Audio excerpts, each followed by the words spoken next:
Noon pa man, madiskarteng bata na si Cholo. Inabutan ko siyang nangunguha ng palutang-lutang na kalakal sa Tulyahan River noon.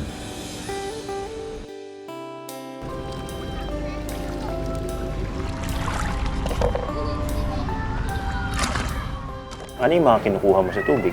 Yung mga sibak po. Para mga plastic? Oo. Dinadampot ko lang po pag nakikita ko na lang po. 13 anyos pa lang ang bata. Pero sa murang edad, namulat na siya sa kasalatan ng kanyang pamilya. Ilang taon mo sinimulan yung pangangalakal mo? Mga nasa 8 po. 8 years old ka pa lang? Ang liit mo pa nun ah. Bakit mo naisipan? Kasi po wala pong trabaho. Kasi po hindi po ang makakain araw-araw. Pagkaahon mula sa ilog,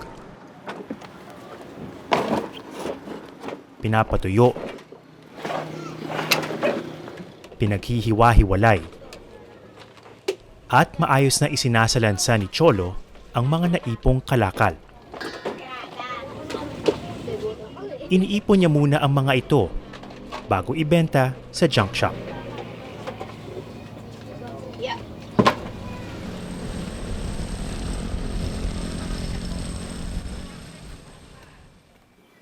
Isa't kalahati po sa 40. May naitabi pa siyang pera, kaya dumiretso sa tindahan ng bata. 127. Bigas po, tsaka dilata. Bigas mo. Pero bukod sa pambili ng pagkain, may isa pa palang dahilan kung bakit porsigido si Cholo ng mga lakal. Ang paggawa po ng bahay. Ikaw ang magpapagawa ng bahay niyo? Wow. Ba't mo naman naisip yun? Kasi maliit na po yung bahay namin masikip na rin po Kahoy na lang din kasi yun.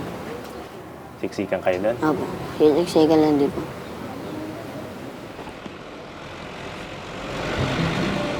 Sa lungsod naman ng Navotas, kagigising lang ni Bitoy.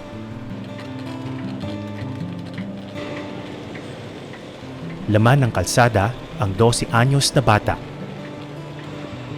Pero uuwi siya ngayon para magpalit ng damit. Nakatira sila sa ilalim ng binabahang tulay.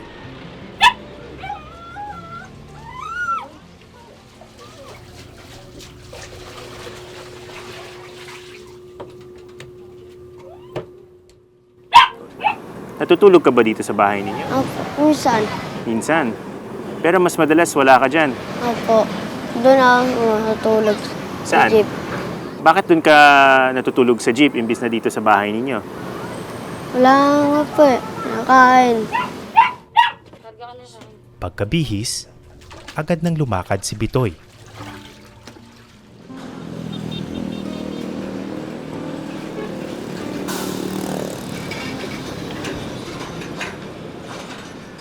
Hindi pa kumakain ng bata at wala rin siyang pera.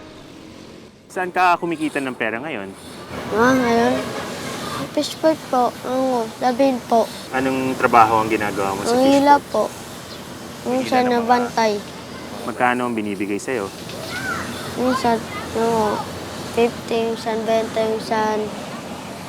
Tsambahan lang nalaki doon po. Maraming isda. 300 lang.